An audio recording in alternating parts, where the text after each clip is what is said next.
ഞാൻ ഡോക്ടർ പ്രസന്ന ഇവിടെ മോഡേൺ മെഡിസിൻ്റെ ഹെഡായിട്ട് ഇപ്പോൾ വർക്ക് ചെയ്യുന്നുണ്ട്.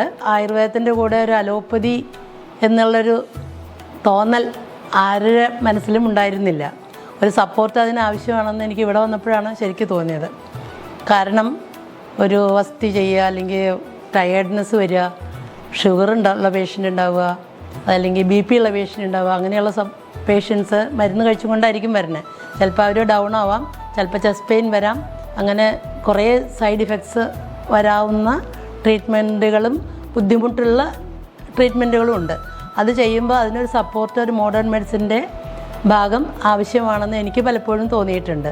ഒരു IV ഫ്ലൂയിഡ് കൊടുക്കും, അങ്ങനെ എന്തെങ്കിലുമൊക്കെ ചെയ്യാം.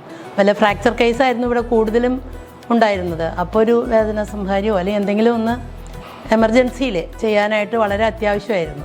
അപ്പോൾ ആ തരം പേഷ്യൻസിനെ സപ്പോർട്ട് ചെയ്യുക എന്നത് ഒരു സൈഡ്. പിന്നെ എല്ലാ ദിവസവും റൗണ്ട്സിന് പോകുമ്പോൾ ആ തരം പേഷ്യൻസിൻ്റെ കാര്യങ്ങളൊക്കെ നോക്കും. പിന്നെ കാഷ്വാലിറ്റി പേഷ്യൻസ് ഉണ്ട്. എല്ലാ പേഷ്യൻ്റെ കേസ് ഷീറ്റും വെരിഫൈ ചെയ്ത് നോക്കി ആണ് പേഷ്യൻസിന് ലാബ് ടെസ്റ്റ് വേണമെങ്കിൽ അത് ചെയ്തു കൊടുക്കും. അങ്ങനെ എല്ലാം ചെയ്യും. ലാബുണ്ട് ഇവിടെ, എക്സ്റേ ഉണ്ട്, ECG ഉണ്ട്. ഇതൊക്കെ വർഷങ്ങളായിട്ടുണ്ട് കേട്ടോ. പിന്നെ ഫിസിയോതെറാപ്പിയൊക്കെ എത്രയോ വർഷമായിട്ട്, എനിക്ക് ഫസ്റ്റാണ് ഫിസിയോതെറാപ്പി ഇവിടെ സ്റ്റാർട്ട് ചെയ്തത് എന്ന് പറയാം. ഇപ്പോൾ രക്തമോക്ഷം ചെയ്തു, ബ്ലീഡിങ് തുടങ്ങി, പെട്ടെന്ന് നിന്നില്ല, അങ്ങനത്തെ എമർജൻസികൾ വേറെ, കാഷ്വാലിറ്റിയിൽ വരുന്ന എമർജൻസികൾ വേറെ, അങ്ങനെ പലതരം എമർജൻസികൾ വരും.